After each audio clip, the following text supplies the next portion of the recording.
Le sujet dont il est question dans ce vœu n'est pas nouveau. Depuis des années, nous sommes confrontés dans le nord-est parisien à des scènes ouvertes de consommation de crack, confrontés au trafic qui les accompagne, aux nuisances qu'elles génèrent, avec des conséquences pour les riverains, pour leur sécurité, leur tranquillité et leur cadre de vie au quotidien. Des agressions, des vols, des dégradations, des squats, des espaces publics parfois totalement accaparés par le deal et la consommation, rendant leur usage difficile, voire impossible pour les riverains. Mais aussi des conséquences pour les personnes toxicomanes elles-mêmes, qui sont enfermées dans leur propre addiction, dans la précarité et la violence. Et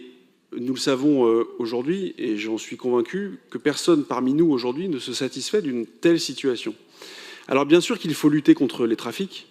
bien sûr qu'il faut faire cesser les troubles et les nuisances, bien sûr qu'il faut faire respecter l'ordre public, mais nous savons aussi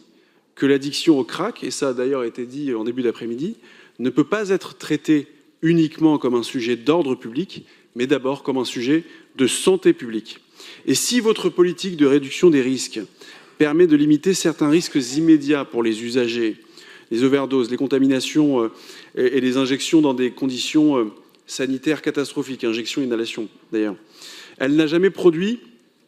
le moindre résultat en matière de sortie de l'addiction et de sevrage. Je vous mets d'ailleurs au défi de trouver un toxicomane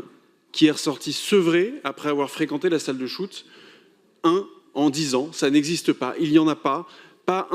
un seul en 10 ans. Et pour cause, ce sont des lieux qui sont dédiés à l'accompagnement de la consommation. Ce ne sont pas des dispositifs de sevrage, ni des parcours de sortie de l'addiction, et c'est bien là le cœur du problème, parce que la seule issue raisonnable et humaine à l'addiction, ce n'est pas l'accompagnement à la consommation, c'est la sortie de l'addiction. C'est pourquoi nous défendons une autre approche fondée sur la création de structures de désintoxication avec des centres thérapeutiques spécialisés, un accompagnement médical, addictologique, psychiatrique et social et un éloignement des scènes ouvertes de la consommation et des lieux de deal, parce qu'on sait très bien qu'on ne sort pas durablement d'une addiction au crack en restant au milieu des dealers et des scènes de consommation.